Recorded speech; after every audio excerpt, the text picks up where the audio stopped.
Hey YouTube viewers, welcome back to the Spector Creative channel. I'm your host Scott Toy Guru Neitlich, and like you, I am an action figure collector, a toy collector. Well, maybe not like you, who knows? But either way, this channel is kind of about action figure collecting, and it's also about the business side of action figure collecting, because yes, that's me working in the business. I've been very blessed to work on my hobby, more or less.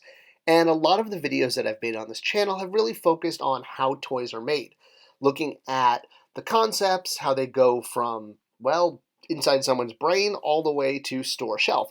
And for the most part, a lot of these videos have focused on things like distribution and how companies talk to the consumers and get their product on shelf, and explaining why we have empty shelves.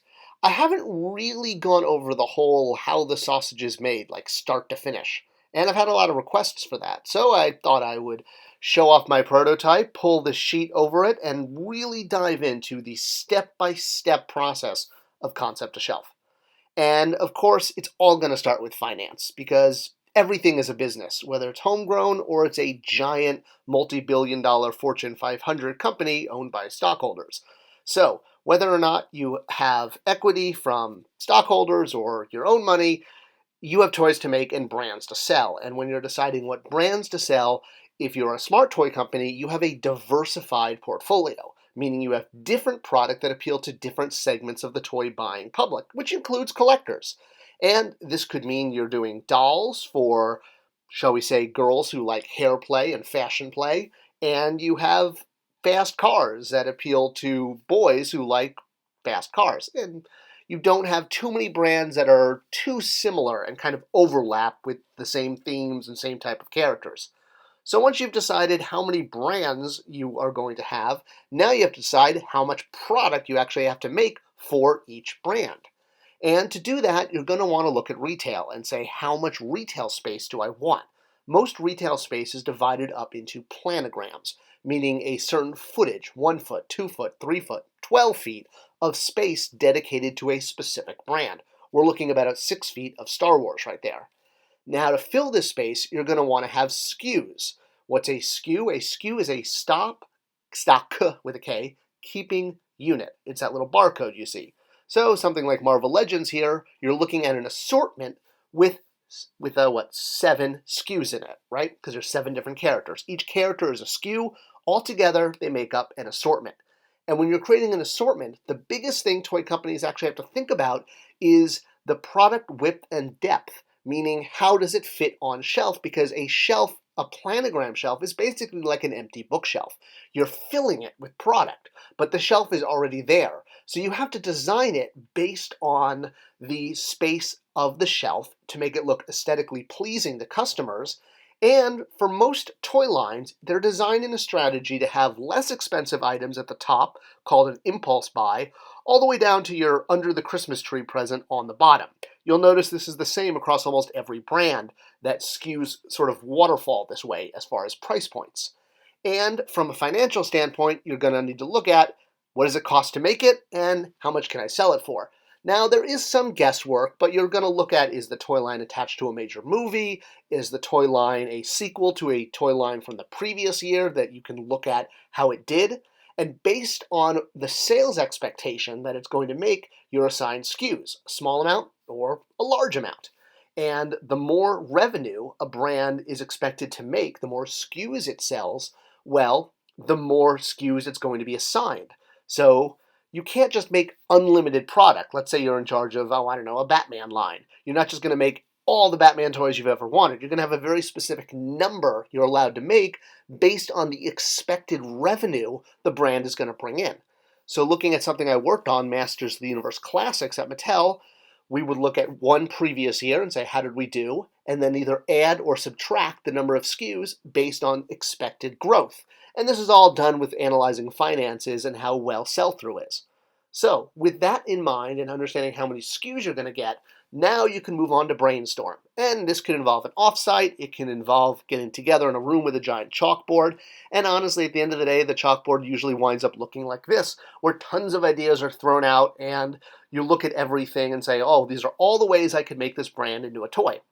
Now you're going to move on to a process called RCR, which stands for Rough Concept Review.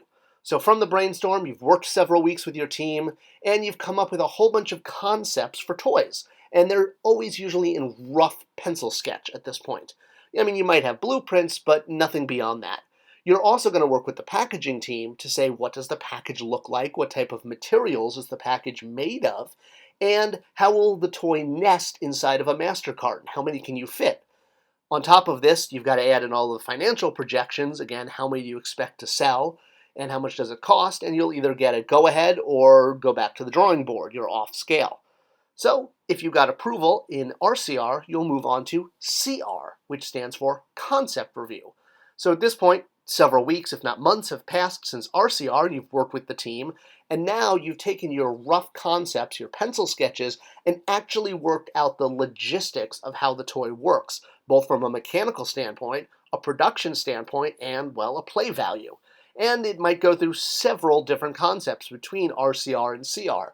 But the version you're going to bring into CR is your best concept, your best foot forward, showing how the product works, what type of materials need to go into it, the cost of the product, the cost of all the individual components of the product, and of course also the cost of packaging. You might have a prototype sort of 3D model at this point, and packaging is probably going to have an idea of the size of the packaging, and they'll show something that's called a white structure, which is a completely blank package, but it's folded, it's designed in the shape that it will be at retail. There's just no graphics. And then from a financial standpoint, you'll understand exactly what the toy is going to cost, what you're going to sell it for, and all of the costs between that, shipping, etc. Once again, either thumbs up or thumbs down from management, and if you move forward, you now get to go off to FCR, Final Concept Review. So again, several months have passed between CR and FCR, and you now have a working model. Usually you have a working model and a looks-like model. The looks-like model doesn't function, but it looks aesthetically like the product will look. The works-like model looks really weird, but it works and it actually functions. So that's what you're looking at here. A looks-like on the left and a works-like on the right. For, I guess this is a medical chair I found. And once again, financial reports are looked at. Is the product on cost from what was projected at the previous RCR and CR stages? Do you have a vendor signed up? And if everything works out and matches and is on plan, management gives you the thumbs up. Now, we haven't even talked about the fact that at all these stages, if you're working on a licensed product, like Batman or Harry Potter, you have to show it to the licensor at all of these stages and get their approval too, to make sure the product you're working on is on brand. All right, so if your licensor and your internal management has approved all the stages and you've made it through FCR, now is it time to just kick back? Not even close. Because now you still have to sell it into retail, which means presenting the line to a retail buyer and convincing them why they should take your line over someone else's, why that very valuable retail space should go to your brand. Everyone's competing for it. So a lot of people think this happens at New York Toy Fair, and it does to some degree, and it definitely used to back in the day. But nowadays, New York Toy Fair is a bit more of a dog and pony show and a PR opportunity. Where the real decisions happen is Dallas Toy Fair, which happens in usually October, November time frame, and that's when the real decisions are made about what product is going to wind up in the toy aisle a year and a half from now. So again, that planogram space, 1 foot, 2 foot, 3 foot, how much you want, well, that's based on the retail buyer.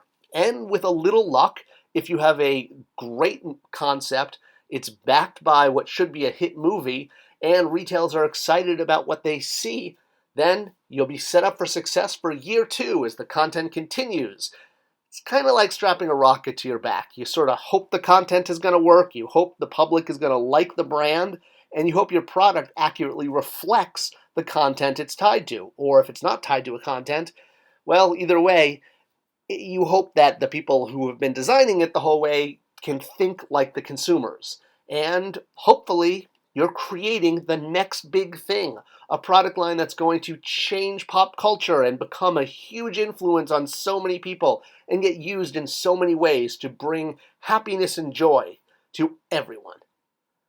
I hope this video explained a lot about how the toy process works and how it goes from very first financial concept all the way to shelf. If you have any questions or I missed any steps along the way you'd like extrapolated more, leave them in the comments below.